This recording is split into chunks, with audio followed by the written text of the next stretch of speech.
আজান হবে, আমি আর কাজে থাকবো না। আজান হবে, আমি আর কারো সাথে বসা থাকবো না।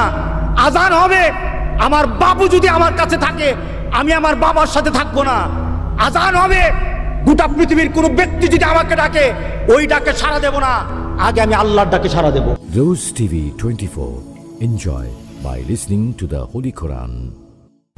মুসলমান অর্থ, টাকা পয়সা আর পৃথিবীর সম্পদ নিয়ে, পৃথিবীর সম্মান, মর্যাদা, ক্ষমতা নিয়ে মুসলমান নিজেকে বড় মনে করে না।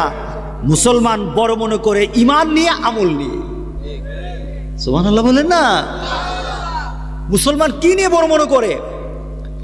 পৃথিবীতে যদি সম্পদ আর পৃথিবীর ব্যক্তিগত সম্মান নিয়ে যদি পৃথিবী মানুষ বড় হয়, তাহলে বুঝতে হবে সাহাবায়ে কেরামের কি ছিল,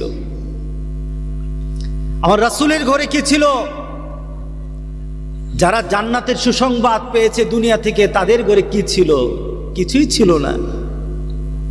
কিন্তু তারা পৃথিবীর মধ্যে শ্রেষ্ঠ মানব ছিলেন, সন্দেহ নাই। কি বলেন, ঠিক আছে কিনা বলেন? ওই শ্রেণীর মানুষ হতে হবে আমাদেরকে। আমাদেরকে মুসলমান আল্লাহ বানিয়েছেন। মুসলমান হওয়ার পিছনে উদ্দেশ্য একটাই, আমাদের চাহিদা একটাই, যে আমরা মুসলমান হয়ে জন্ম নিয়েছি, শ্রেষ্ঠ আমার ধর্ম, আমার রব শ্রেষ্ঠ, আমার রাসূল শ্রেষ্ঠ, আমার কোরআন শ্রেষ্ঠ। যারা এই সব কিছু নিয়ে থাকে তারাও শ্রেষ্ঠ। কথা ঠিক আছে কিনা বলেন? তারাও শ্রেষ্ঠ। সুতরাং শ্রেষ্ঠত্বের দাবি নিয়ে আমরা কবরে যেতে চাই। কে কে রাজি আছি?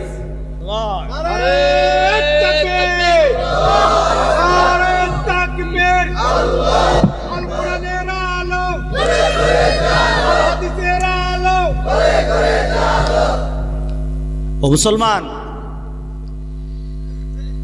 আমাদের একটা জীবন আল্লাহ দিয়েছেন।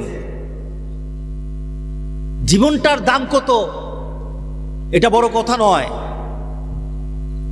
জীবনের মূল্য কতটুকু এটা বড় কথা নয়। কিন্তু আমার আল্লাহ আমাকে যেমন সৃষ্টি করেছেন, কাফেরও সৃষ্টি করেছেন। জীবনের দাম কতটুকু হতে পারে কাফেরের দিকে তাকালেই বোঝা যায়। কিন্তু মুসলমানের কাছে আল্লাহ সুবহানাহু ওয়া তাআলা যে জিনিস দিয়েছেন, গোটা পৃথিবী বিক্রি করলেও সেটার মূল্য হবে না।